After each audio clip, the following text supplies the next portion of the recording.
During the past year, France witnessed a series of anti-Semitic attacks, some of them committed by fanatic Muslims. The French authorities condemned the attacks and reaffirmed its intention to stop any kind of religious violence. This is vital in a country that hosts one of the largest Muslim communities in Europe and is also home to hundreds of thousands of Jews. Both communities are today intrinsic to French society. So what needs to be done to foster interfaith dialogue? In March this year, 23-year-old Mohamed Merah, a French-born Muslim, shocked the country and the world after shooting dead 3 Jewish children, a rabbi, and 3 French soldiers. Later in September, a kosher grocery store in the Parisian outskirts was the target of a grenade attack carried out by a French jihadist cell. The local Jewish community warned of a pattern of rising anti-Semitism coming from homegrown radical Islamists. But is there a solution to the growing tension?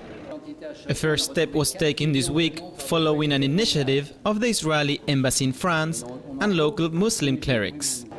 12 French Imams were invited to visit Israel in order to show the moderate side of Islam in France. The visit was welcomed by Jacques-David Sebban, the French representative at the European Jewish Parliament. I just believe this is how you give an example to the society, saying we are Muslim and we believe in peace.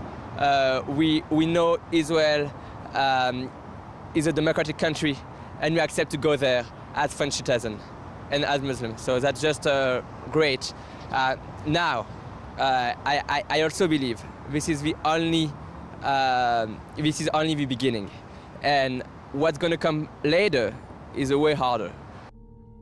It became harder after Merah's sister claimed on a French TV hidden camera that she was proud of her brother's terrorist killings, a claim that for Mr. Sebban does not represent the vast majority of French Muslims. I think majority of Muslim and French people disagree with her.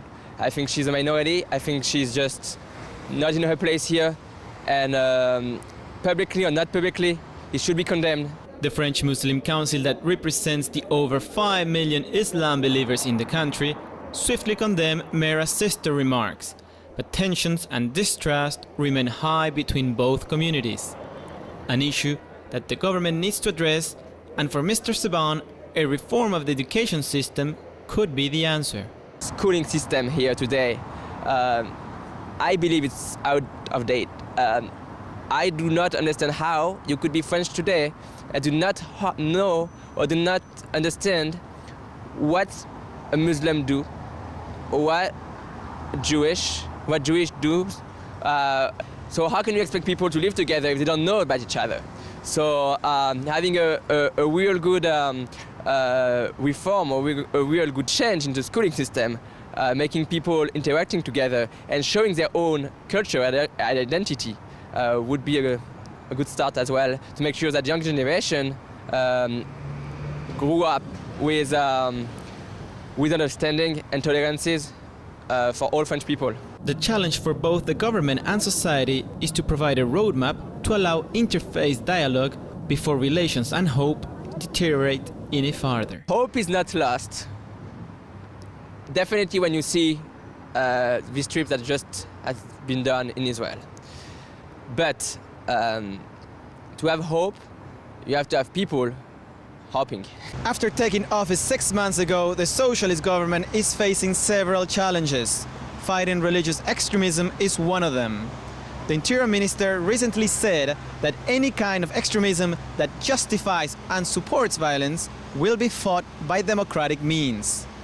The future will only decide if the government will be able to restore hope and confidence between religious communities. This is Hugo Passarello for GN1 Paris.